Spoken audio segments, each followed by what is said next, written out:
Welcome to our channel. Today we how to verify your business license with Square. Quick tutorial step by step clearly.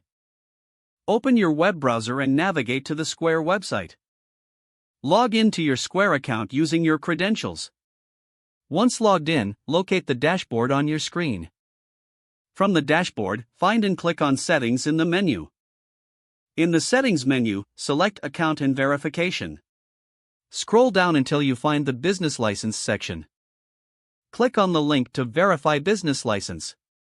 You may need to enter your business details, such as the name and address. Upload a copy of your business license as prompted.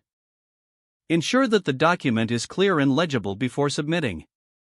After uploading, review the information for accuracy. Click on the Submit button to send your verification request.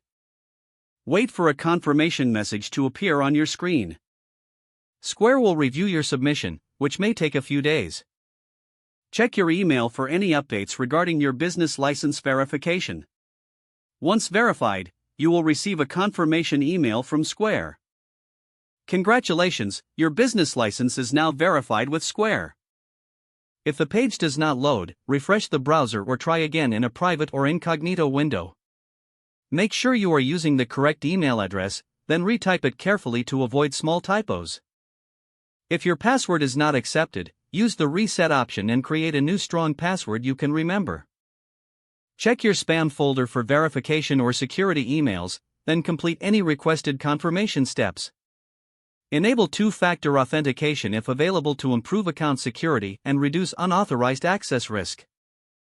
After signing in, review your profile details so your contact information and settings are accurate and current.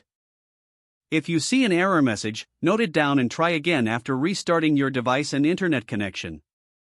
Log out when you finish, especially on shared devices, to keep your account and payment information secure. If the page does not load, refresh the browser or try again in a private or incognito window. Make sure you are using the correct email address, then retype it carefully to avoid small typos. If your password is not accepted, use the reset option and create a new strong password you can remember. Check your spam folder for verification or security emails, then complete any requested confirmation steps. Enable two-factor authentication if available to improve account security and reduce unauthorized access risk. Don't forget to like this video and subscribe to our channel for more step-by-step tech guides.